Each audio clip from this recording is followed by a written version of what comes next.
Olá, este é o canal Old Way, eu sou o Carlos Borges e hoje, no versículo que eu leio, na minha devocional pela manhã, o versículo diz: "E não nos cansemos de fazer o bem, pois no tempo próprio colheremos, se não desanimarmos." Gálatas 6:9. E aí eu resolvi compartilhar com vocês, nesse versículo devocional, também alguns personagens, 3 pessoas incríveis que eu estava aqui segurando o nome deles, para a gente conhecer um resumo da biografia deles. Os links estarão na descrição do vídeo. E o primeiro personagem que eu quero trazer é o Frei Maximiliano Maria Kolbe, né, que foi considerado pelos judeus justo entre as nações.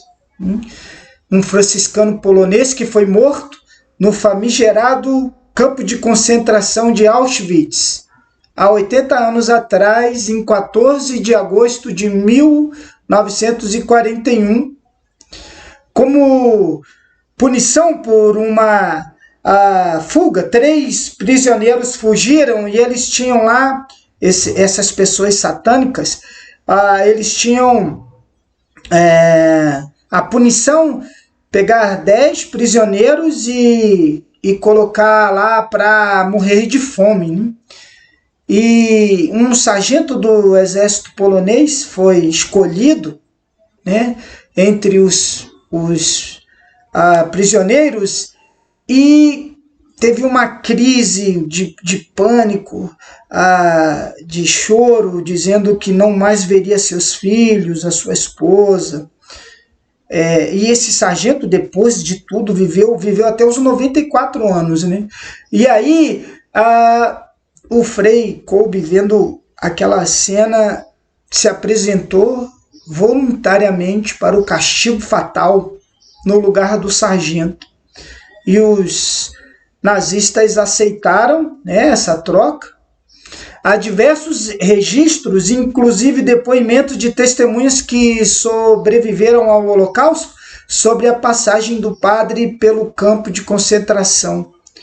É impressionante que ele tenha sobrevivido tanto tempo.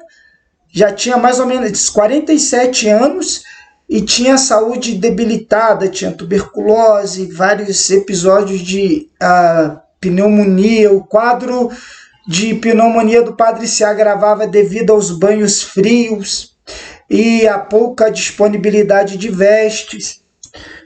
Além disso, como ele era padre, apanhava muito e os nazistas davam a ele os piores serviços.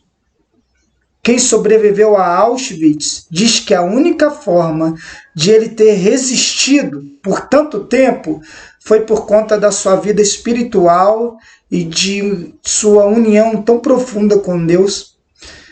O Frei cantava, rezava e nunca deixava de atender, mesmo sob as piores condições, a quem o procurava para uma confissão ou conselhos. Há também relatos de que ele por várias vezes deixava de comer, repassando sua ração para aqueles que tivessem mais fome. De acordo com os registros históricos, as refeições no campo de concentração eram compostas de um café matinal, feito com cereais e ervas, e uma sopa rala no almoço. No total, as pessoas ingeriam menos da metade das calorias necessárias ao dia, do dia a dia de um trabalhador braçal. Foram 2 semanas de desidratação e fome. Restaram vivos apenas Kolbe e outros 3 companheiros. Então, em 14 de agosto de 1941, os nazistas deram a ele e aos outros 3 uma injeção letal. Em seguida, incineraram o corpo dele. Justo entre as nações, nunca desanimou na sua tarefa, na sua meta, no seu objetivo, no seu caminho. Dietrich Bonhoeffer é o nosso segundo personagem. Em 1939, ele se aproximou de um grupo de resistência e conspiração para derrubar o governo do satânico Hitler. Constituído no grupo dele, o seu cunhado também participou, um almirante, um general, e em abril de 43 foi preso em decorrência de sua ajuda para a fuga de um grupo de judeus da Alemanha. Durante os 2 anos de prisão que precederam a sua morte, nas cartas que ele escrevia, muitas cartas da prisão, ele vai trabalhar o significado da fé. Quem é Cristo para nós hoje? Pergunta Bonhoeffer. O conceito de graça barata, que ele também nos trouxe. Depois de uma tentativa fracassada de atentado contra Hitler, em 20 de julho de 44, foi transferido para a prisão de Berlim. Depois, para o campo de concentração de Buchenwald e, por fim, para o de Flossenbürg, onde, em 9 de abril de 45, 10 dias antes das tropas soviéticas libertassem o campo, ele foi enforcado, junto com seu irmão e seus cunhados. Em 55, o médico do campo de concentração relatou o fato do seguinte modo: pela porta entreaberta de uma sala no prédio do quartel, vi o pastor Bonhoeffer ajoelhando-se em profunda oração com seu Senhor Deus antes de tirar as roupas dos prisioneiros. Os executados deveriam despir-se completamente e ir nus para a forca. Fiquei profundamente chocado com a forma devocional e certa de oração desse homem extraordinariamente simpático. Ele também ofereceu uma breve oração no local da execução e então, com coragem e calma, subiu a escada para a forca. A morte ocorreu depois de alguns segundos.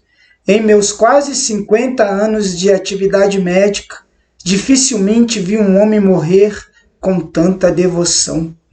Ele saiu da Alemanha por algumas vezes e podia ter ficado fora, mas ele voltou para lutar. Não desanimou da sua luta. Com intrepidez e ousadia, ele cumpriu os desígnios de Deus para a sua geração, naquele seu tempo histórico.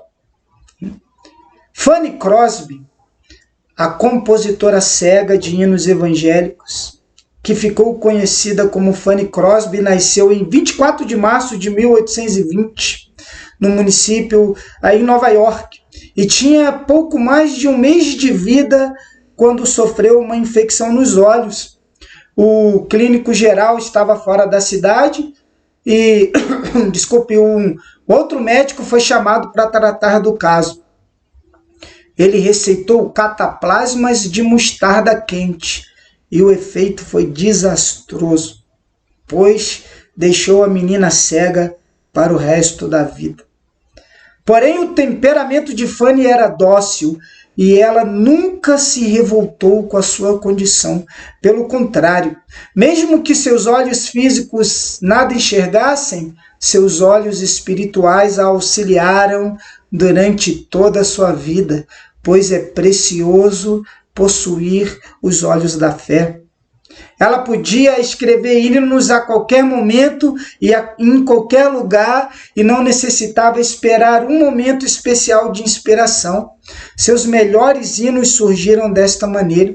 Aprendeu a tocar violão, harpa, piano e cantava muito bem com a sua voz de soprano. Recebeu educação musical que a habilitava a compor. Fanny amava seu trabalho e era feliz. Gostava de se relacionar com as pessoas e apreciava conversas informais. O segredo de sua alegria e satisfação foi registrado em sua primeira composição quando ela tinha apenas 8 anos. Que pessoa feliz eu sou, embora não possa ver, decidi neste mundo sempre contente viver. Ela escreveu letras para inistas famosos de sua época, entretanto nunca fez questão de remuneração adequada.